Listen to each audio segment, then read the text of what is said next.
C'est un projet qui a été porté par la communauté de communes du lac d'Aiguebelette, qui se trouve dans le département de la Savoie. Et la Maison du Lac regroupe d'abord le siège de la communauté de communes, des espaces d'exposition qui permettent de présenter et d'expliquer le lac, son milieu naturel, son contexte et puis les acteurs aussi de ce territoire. Et ensuite d'autres espaces associés à cette maison thématique, c'est-à-dire un espace d'exposition temporaire, un salon de thé, une boutique et enfin l'office de tourisme qui se trouve aussi sur ce site. Alors, il est off et engagé dans une démarche de développement durable par différents aspects. Donc à la fois une gestion des eaux maîtrisée, en traitant vraiment le cycle complet avec une couverture végétalisée, des bassins filtrants avant rejet de l'eau au milieu naturel, le choix de matériaux à la fois biosourcés et non polluants surtout, c'est-à-dire notamment sur le choix des bois, où il y a tout un travail qui a été mené pour avoir du bois, des classes de bois qui soient cohérentes par rapport à l'exposition des bois, donc notamment pour la vêture du douglas en classe 3 ou pour les pontons du châtaignier en classe 4 naturelle. Sur les apports calorifiques, où il y a une cohérence qui a été établie avec le programme, c'est-à-dire et le site, donc à la fois des sondes géothermiques qui vont puiser la chaleur du sol, et ensuite une réflexion qui a été faite vis-à-vis de la ventilation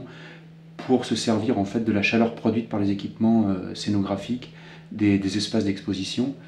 Et enfin, donc le souhait aussi qu'on avait, c'est qu'il y ait une réflexion, un engagement dans une démarche de développement durable, à la fois au niveau de la conception, mais surtout au niveau de la réalisation, et où donc on a fait en sorte que par une inscription et une intégration vraiment du chantier dans une filière, dans des modes de construction liés à la filière sèche, qu'on diminue le plus possible les nuisances du projet, enfin du chantier sur le site. On conduit vraiment une approche paysagère sur n'importe quel projet. Donc ce qu'on a aussi développé ici pour la Maison du Lac. Et pour nous, ça se traduit vraiment par déjà un effacement ou en tout cas une convergence totale entre le regard de l'architecte et celui du paysagiste, et un travail, en tout cas, d'essayer de tenir une cohérence à l'ensemble des échelles du site. Par cette approche commune, on a vraiment placé les volumes bâtis pour permettre de composer le site. Et de manière simple, on retrouve justement deux volumes principaux, inspirés des hangars à bateaux qui sont autour du lac, donc des volumétries simples et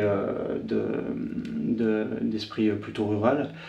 qui sont deux grands volumes en bois qui reprennent cette orientation principale du lac et l'orientation principale des montagnes. Ensuite un volume béton plus discret qui vient appuyer plutôt la rive, qui elle est dans une autre orientation et permet d'opérer la transition entre le lac et les espaces de l'autoroute ou d'arriver vers le bâtiment. Et puis enfin ces volumes bâtis qui ensuite décomposent l'espace extérieur, avec d'un côté un espace de parvis qui permet l'entrée vers le bâtiment, et puis de l'autre des espaces extérieurs qui sont composés par des pontons qui sont vraiment les prolongements du bâtiment et qui composent des espaces très simples, qui présentent d'ailleurs peu d'entretien et qui présentent aussi ou permettent une polyvalence